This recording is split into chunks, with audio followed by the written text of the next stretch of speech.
Some of you might already know this, but Megan has recently taken it upon herself to start putting together this epic WordNerds archive.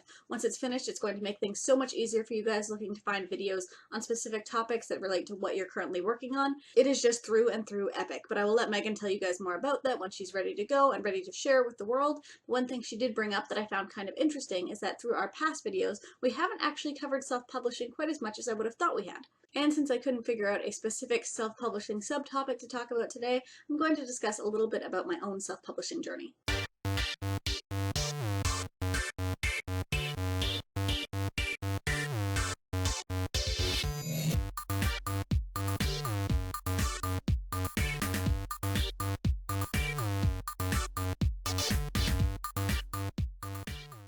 Many eons ago, also known as January of 2013, I self-published my first book.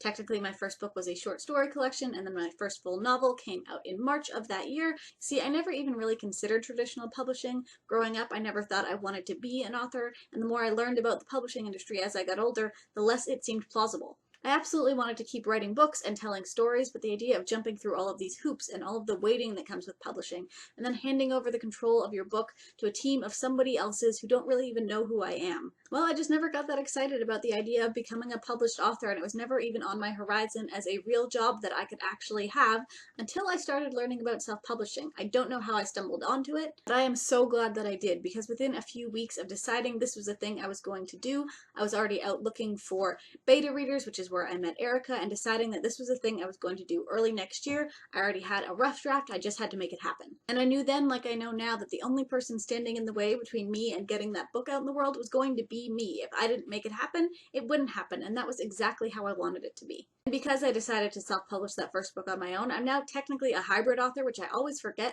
One of my books was published in Spanish, which was amazing, and I guess what it has always come down to for me is that I'm a big believer in creating your own opportunities, which is what self-publishing is all about.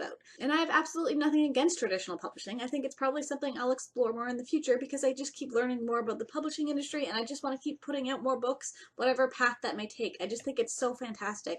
There are so many different options available to authors now. So I guess the lesson of today's video is that even though there's still something of a stigma around self-publishing, and some people don't consider it real publishing, whatever that means, it's always going to be worth taking the time to figure out what the best path for you and your book is going to be, because you never know where your publishing journey is going to take you, and it's not going to be worth closing any doors and cutting yourself off from something that could be amazing. If you guys saw Megan's video last week where she reviewed Paper Hearts, Some Writing Advice by Beth Revis, you will know that that tour is currently going on. This week is actually all about publishing stuff, so I will leave a link to all of this week's posts down in the description so you can check those out.